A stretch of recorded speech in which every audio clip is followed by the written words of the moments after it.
Online gaming নিষিদ্ধ করতে bill pass করল লোকসভা। কোটি টাকা জরিমানা ও 3 বছরের জেলের শাস্তির প্রস্তাব। ভারতে এবার নিষিদ্ধ হতে চলেছে আর্থিক লেনদেনযুক্ত সমস্ত ধরনের অনলাইন গেমিং। বুধবারে সংক্রান্ত এই বিলটি পাস হয়েছে লোকসভায়।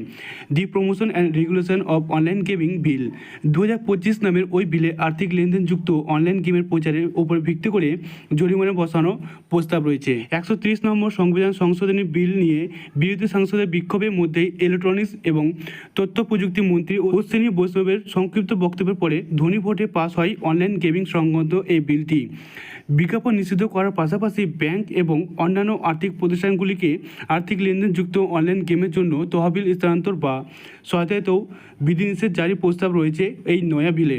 গত কয়েক বছর ধরেই ভারতের অনলাইন গেমিং শিল্পকে একটি উদীয়মান ক্ষেত্র হিসেবে দেখানো হচ্ছিল। অনলাইন গেমে বাজি ধরার পিছনে প্রতি মাসে ভারতে গড়ে 10,000 কোটি টাকার লেনদেন হয়। তাই গত কয়েক বছরে গেমিং শিল্পে ছাতার মতো গজিয়ে উঠেছে বহু ছোট বড় সংস্থা। ফলে এমন কার্যকর হলে ক্ষতির মুখে পড়বে বহু সংস্থা। কাজ হারাতে পারেন প্রায় 2 লক্ষ মানুষ। শুধু তাই নয়, লক্ষাধিক কোটি টাকার বিনিয়োগ ক্ষতির মুখে পড়লে তা থেকে প্রাপ্ত বার্ষিক 20,000 কোটি টাকার জিএসটি আদায়ও হবে না। 2023 সালে 1 অক্টোবর থেকে অনলাইন গেমিংকে 28% জিএসটির আওতায় আনা হয়েছিল। ফলে আর্থিক লেনদেনযুক্ত অনলাইন গেমিং বন্ধ হলে বিপুল অঙ্কের রাজস্ব হারাবে কেন্দ্র এবং রাজ্য সরকারগুলি।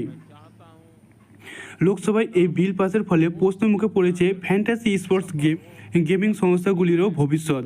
যদি এর মধ্যে বেশিরভাগ সংস্থাই দাবি তারা বাজি ধরা, টাকা নয়ছয় করা কিংবা অবৈধ জুয়া খেলার মতো কোনো রকম অবৈধ কার্যকলাপের সাথে জড়িত নয়। সোভিয়া, যদি এই ভিডিওটি ভালো লেগে থাকে তবে অবশ্যই এই চ্যানেলটিকে সাবস্ক্রাইব করে পাশে থাকবেন।